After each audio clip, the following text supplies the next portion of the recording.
Local programming on KRWG Public Media made possible in part by viewers like you. Thank you.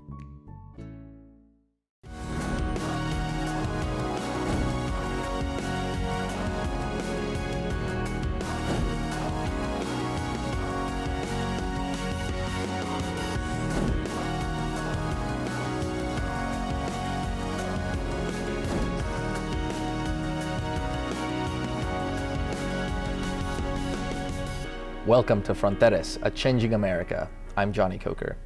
Today we'll be focusing on the border community of Sunland Park, how changes in federal immigration policy are affecting the community, as well as other topics including cannabis, economic development, and water. And who better to talk about all of this is the mayor of Sunland Park, Mr. Javier Perea. Javier, thanks so much for being here today. Well, thank you very much for hosting me. Appreciate it. Yeah, of course. The first thing I wanted to talk about today was the Trump administration's militarized buffer zone that was set up at the U.S.-Mexico border. First of all, what are your views on that militarized zone, and how is it affecting the daily lives of Sunland Park residents? What we've seen thus far is actually zero interactions between the constituency and the military at this point. Now, what I do think is that this solution is a temporary solution. At the end of the day, I think investments should be made in Border Patrol to ensure that they have the resources and the personnel, the technology necessary to secure the borders each and every day. But what we have seen over the last several months has been a decrease in migrant crossings within the Sunland Park area. That in turn has reduced the number of calls that we have to respond to when it comes to support for Border Patrol or support for people trespassing and or failure to yield on the streets. So it has reduced the number of calls for that type of service, and we have been able to reallocate those resources for other calls within the community. I see. So in terms of freeing up those resources, has it been a positive thing from your perspective or from the city of Sunland Park's perspective, or how do you gauge that? Absolutely. So the number of calls for trespassing, for people hiding under vehicles, people hiding in trash bins and things like that have decreased. So that has taken a burden off of police department for that type of call. Also in support services for Border Patrol, when it comes to safety concerns, that has decreased dramatically. So all of those, that frees up the time that we spend on those calls to be able to do other things across the community. So that has been something positive. There was a time when multiple calls a day for immigration issues, and we're not saying that. So being able to have that free resource now has helped us continue to provide for the safety of our community. How do you feel about the militarized zone, just from the perspective of the mayor of Sunland Park? What are your views on what the federal government is doing right now at the U.S.-Mexico border? I think the militarization of the border, I think, is a little excessive, especially in an area where we are, with partners when it comes to trade, when it comes to people going back and forth, when it comes to commerce between both countries. That's why I stress the importance of making sure that we do provide Border Patrol with the necessary people, with the necessary technology, and support to actually be able to do their jobs. I think the military thing should be a temporary solution, and at the end of the day, Border Patrol is the one that has to be reinforced in this process. But when you live on the border, there's an exchange of people every single day, people who work and live in Sunland Park and in the borderland, and who come from Mexico, and vice versa. We have a lot of people who live in the U.S. and go into Mexico to work. So that daily exchange happens every single day, and having this military presence, I think, kind of defeats the purpose of being able to work with our partners on the Mexican side. And what is Sunland Park's, the city's stance on cooperating with federal immigration enforcement agencies? Has there been discussion at the citywide level about this type of thing? There haven't been citywide discussions, but we understand that our role, first and foremost, is to provide for the health, safety, and welfare of our community. So any safety issues, that is our primary concern. Immigration is a federal issue, a federal enforcement issue, and we don't have the authority to do that. Although we do work with Border Patrol when it comes to, let's say, in situations where there's a large number of people crossing over and Border Patrol needs support for numbers, we will support in that. But we're not actively looking for migrants within our community. We just don't have the resources to do that, and we don't have the authority to do that. Mm.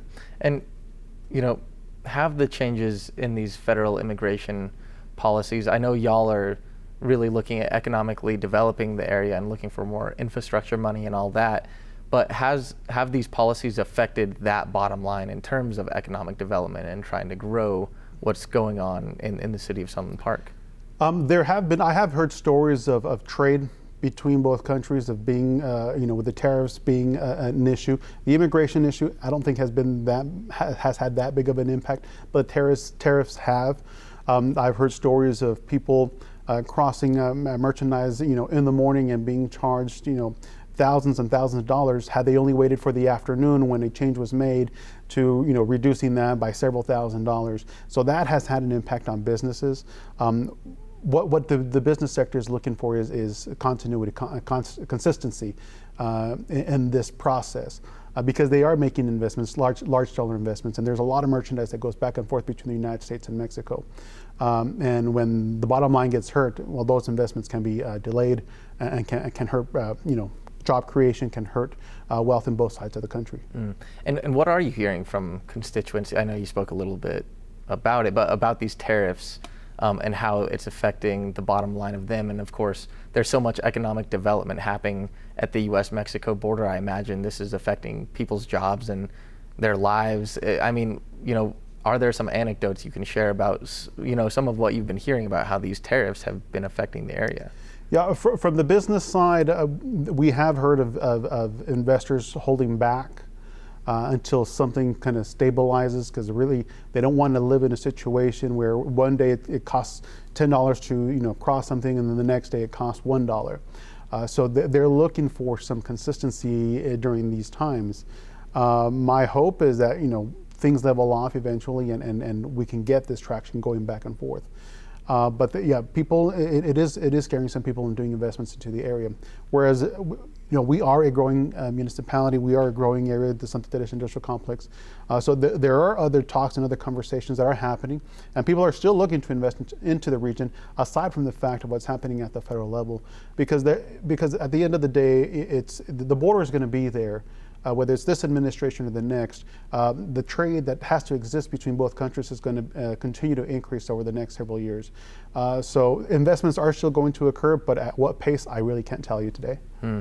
And, speaking of whether it's immigration or tariffs, these issues, facing border communities like Sunland Park, have you had conversations with anyone within the federal delegation, congressionally, or the senators about, federal policies that are being implemented and plans moving forward? Like, do you have you had those conversations? Not directly, but one project that we're working on is the port of entry with Mexico. And I understand that some people want to put walls. We're making sure that we create access points for people for the trade of both commerce and goods and for people to cross over, because people who are not familiar with the borderland area, there's so much the wealth that gets transferred between both countries. Some of the highest grossing malls in El Paso are because of the Mexican nationals that come over and spend their dollars here in the U.S. And this is an opportunity that New Mexico has missed over many years. So we are working on a port of entry for non-commercial traffic so that people can come into Sunland Park, and we're looking to spur that area with economic development. So we are working with our federal delegation to make sure that we streamline a process for presidential permits, also to be able to spur that economic development that New Mexico has missed on in the past. Mm-hmm. And I definitely want to talk about that economic development, but I did want to ask, while I'm on the topic of talking to representatives and such, what kind of contact are you in with the state representatives in the area, especially as the latest legislative session? I mean, it's been passed for a while now, but what kind of relationship do you have with state reps and about what's going on in Sunland Park? So I do believe we have two great representatives for our area. We have Ray Lara, who represents Sunland Park, and also Senator Joseph Cervantes, and they have been very supportive of the city of Sunland Park. So I have very clear communication with him. I just finished a conversation with Senator Cervantes before getting to the interview today. But it's always important for the state to recognize what's really happening here on the border. because I might have two people who represent the city of Sunland Park directly, but what's really happening here has an effect in the entire state of New Mexico. So we also need the support of other legislators and the governor as well to make sure that there are infrastructure investments in the borderland, especially as we're looking to diversify our economy here within the state of New Mexico. There's a dire need for infrastructure investments in water, wastewater, roads, and things of that nature. So although we do have a good working relationship, every single day we make a push to make sure that the state is making more investments into the southern part of the state. And I understand you were in Santa Fe during this last legislative session. You know, what was the message that you brought to lawmakers up there about what is happening in southern New Mexico, especially at the U.S.-Mexico border, like especially and in terms of the infrastructure investments that y'all need and everything beyond that scope? Like, how was your trip in Santa Fe? I guess to simplify the question. The trip was good. Obviously, you always go in asking for a lot more from what you actually get, but I'm very thankful for the monies that have been sent down there. And we are one of the fastest growing cities in the state of New Mexico. So we are also working on quality of life issues within the city of Sunland Park. We're looking to bring in sports tourism. We got funding for that. We're also trying to help out the most needy in our community. We got some funding from the state government to put in a food pantry. So we're working with Casa de Peregrinos to open that space there within the city of Sunland Park, because we recognize that we are a low-income community.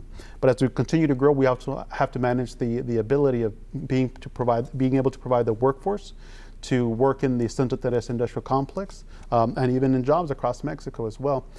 So we need to bring all of those items together at the same time. But that investment is short, right? You know, there's a lot of needs across the entire state, but I think there's still a lot more effort that can be done to invest in the southern part of the state to actually further spur economic development and diversify our economy. What kind of investment would you like to see? One of the biggest issues is water, wastewater resources there within the city of Sunland Park. You know, we've had some issues in the past, but I think that is critical. Without the water, wastewater infrastructure, development would come to a halt. Although we've made strides ever since we've taken control of the board there over the last year and a half. We have made strides in improving the systems. There's still a lot of funding that's needed, and this has been from many years of lack of funding. So we hope that the state continues to see our message that you need to continue investments there. Water, wastewater is key, but also road infrastructure is important.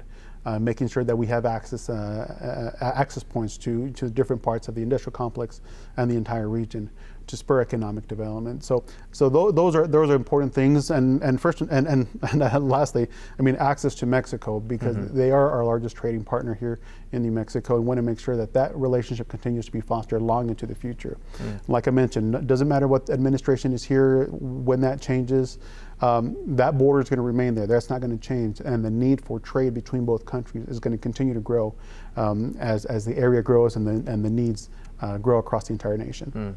And I know you mentioned wastewater and water, and I do have some questions about CRUA coming up shortly, but this sort of ties into that. With cuts to the federal government and federal funding cuts, are you worried that you might have to rely more on the state, or is there conversations regarding how federal cuts might affect the city of Sunland Park? Are there ongoing conversations about that? Absolutely. We have submitted requests to our federal delegation for funding. There's always a concern about not getting that funding in any situation, being at the state or being at the federal level. But the dependency on the state is going to continue to grow if the federal government is not able to pony up their fair share of funding towards our community. So that burden will continue to exist. And we're not. I'm not saying that the city of Sunland Park is unique when it comes to its needs, but I think what's unique about our community is that we are a thriving community. We are a growing community. And there's so much potential and opportunity that we haven't tapped into. And El Paso does a fantastic job of making infrastructure investments that sometimes us in New Mexico, we kind of lose that focus. So it's important that we see what the long vision is and make sure that those investments do come from the federal government and come from the state government as well. And speaking of those types of investments, did want to talk about CRUA. Of course, you know, the Doña Ana County's Board of County Commissioners here in Doña Ana County of course, voted to pull out of the joint powers agreement with Sunland Park. Correct. In the operation of the Camino Real Regional Utility Authority. There's also a lawsuit by the New Mexico Environment Department that was recently announced. You chair the board of directors at CRUA. What's your take on everything that's going on right now? So the news of the county's decision was a surprise to me, a little bit of a surprise, because no communication was made directly about that. But at the same time, I see it as an opportunity to really identify what the vision is going to be for that region, what's it going to be for the city of Sunland Park and the county service areas. So I think it's a step in the right direction for today. But what that looks like, I really don't know. The county hasn't expressed exactly what that vision is. They have provided some solutions or some types of solutions to address some of the water quality issues and maybe improvements in operations. So we're more than happy to support those initiatives. But I think when we establish what that vision is for the long-term future of the water wastewater service area, I think we're kind of early in those conversations, and we'll see what that pans out to. And so, and I know there have been some recent meetings about the next steps for the city of Sunland Park. What are the next steps in terms of, maybe establishing the city's own utility department? Like, where are you in terms of conversations surrounding that? Absolutely. So actually, this coming Wednesday, we were going to be presenting to the council a couple of things, and one of them is to give the authority to the staff to start working towards the creation of a water wastewater department within the city of Sunland Park. Because at the end of the day, what we also want to make sure is we give the constituency the options of the city having a municipally run utility. Again, we don't know what it's going to look like, but at least we can provide that option to our constituency. So that's one thing. We're also going to be asking for the city council to allocate $1.2 million of city funds to be used for CRUA and to be used to clean the water tanks that exist within the city of Sunland Park. What we have found out is that we cannot find any records of the tanks being cleaned over the last 30, 40 years. And there's sediment that has been built, and that's what has added to the discolorization of the water in certain areas. So if we get that clean, we'll help reduce the number of calls that we get for that type of incident. So the city of Sunland Park has been committed over the last several years to make sure that things get improved, and I think on Wednesday we'll show that the city of Sunland Park remains committed long into the future to addressing the concerns that face our community. Is bringing private partnership or privatizing the water utility something that you would be open to, or bringing in those types of partnerships? I haven't heard anything necessarily, but people have asked me specifically about this. Is that something that you would consider? I think the idea of completely privatizing the utility, I don't think that's something that my constituency would accept. I know when the creation of CRUA was made several years back before my time, that was a very difficult time thing to process for my constituency. So completely privatizing the utility, I think would be a very difficult challenge. But I am open to the idea and the conversation of hiring a third-party management company to improve the operations as an opportunity. But again, without having the county's plan as of today, I really don't know what that's going to look like, or if they're completely just interested in completely separating the assets and then each individual or each entity doing their own thing within their jurisdiction. But I'm open to the discussion. Completely privatizing it, I think, is a very hard sell for my constituency, because at the end of the day, when you privatize it, you have to make sure that you produce enough profit also for the private company, so that they can make revenue to sustain themselves and income for themselves. Right, but a public-private partnership is something that you would be open to? I think that's a conversation that can be had and can be considered into the future. And you said you're going to be having a meeting on Wednesday discussing some of this with the constituency, but what else is being done right now to engage with the community, and especially given the current circumstances of everything going on with the water quality issues and just CRUA up in the air right now? Absolutely. So messaging has been an issue, and obviously I don't have the largest staff in the unlimited resources, but the city council has seen the necessity. So We have been able to hire a communications coordinator who's been onboarded with the City of Sunland Park, is now with us for a little more than, I think, 2 weeks now. That individual is going to help us, with the communication aspect of things and working with CRUA to help making sure that information gets disseminated throughout the entire community. And another thing that we're going to be working on is creating a community coordinator position. This position will help us, build the grassroots efforts that exist within the City of Sunland Park, and also help us disseminate this information to spaces where we normally can't get into. So we are seeing that, and I think there's a lot of disinformation that's being spread out there, and we're trying to combat that with creating people who have access to those channels and making sure that the information gets out. Mm. Is there a worry that this will, moving forward, negatively affect the economy of Sunland Park in the same way that, just negatively affect potential businesses and other, potential constituents of moving into the area and continuing that development? Is there a worry that this could be a barrier there? That's always been a concern of economic development slowing down or coming to a halt. But at the end of the day, operations are going to continue. There shouldn't be any interruption in service, so that shouldn't be a reason why people hold back from investing within our community.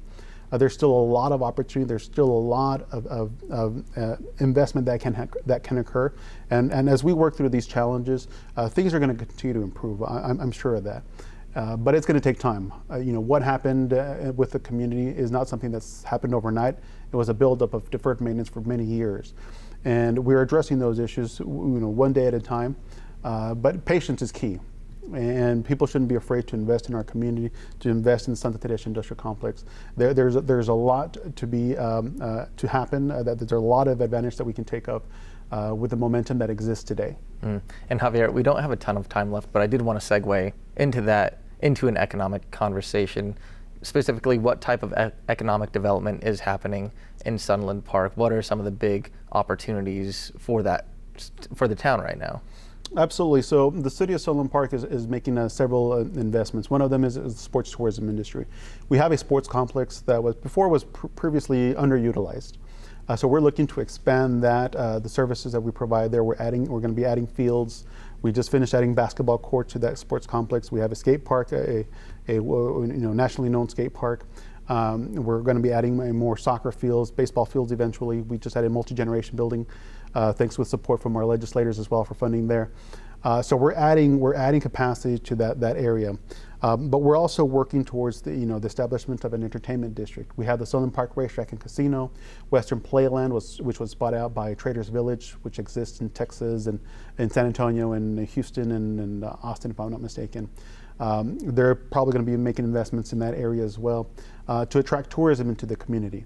That's something that we haven't had before, and we're setting up the groundwork to allow for higher density in that space and also to allow economic development. We want people to come in, not only from El Paso, from Las Cruces, from the region, we want people to come in from all over the world and experience and spend their dollars within the municipality. Right. And speaking of tourism, Sunland Park is in a really unique position right on the border of course, Mexico, but of Texas as well with the growing marijuana industry. I saw that Sunland Park has the second highest number of sales of a city in New Mexico, just below Albuquerque, despite being so much smaller. How has that industry really affected the town? So in several aspects. First and foremost, they're providing jobs within the community that didn't exist before. So that's one opportunity that has been opened up. They have filled a lot of the vacant buildings that were throughout the community. They have filled those spaces, and now they're creating revenues for the municipality. They're obviously generating revenue for the City of Sunland Park, and that revenue is some of the revenue that we can tap into to address some of these concerns, like the water wastewater issue that we're dealing with. But it also gives us the ability to provide capacity building within our city, providing more police, improving pay for all of our employees, so becoming more competitive in that regard. So the industry has had a positive impact. But what we're looking at now is bringing in others, because never was cannabis a part of our strategic plan to get things started. When it did happen, it's sort of like, okay, it's a little extra boost that we get to have, and being right next to El Paso, Texas, it gives us an advantage that no other place in the state has. Right. Well, we're just about out of time, but just as a last question, where do you see the future of Sunland Park? Whether it's 5 to 10 years, like what do you see as the future of the city? what I see for the city of Sunland Park is a space where people really enjoy to live, where people enjoy to work, and also people enjoy to have fun as well. Sunland Park is the diamond in the rough, as I see it today. We're making strategic investments to make sure that we diversify and that we provide amenities that are not necessarily always found in our spaces, and especially in low-income communities. So we're excited about what the future is. It's going to continue to grow. It's going to continue to evolve, and I'm just so happy to be part of that movement today. Of course, and well, I appreciate everything that we've talked about today, and thanks for coming into the studio, Javier. Well, thank you so much. Appreciate it. Of course. And that's all for today's episode. Remember, you can stay up to date on the latest local news at krwg.org. For all of us here at KRWG Public Media, I'm Johnny Coker, and we'll see you next time on Fronteras, A Changing America.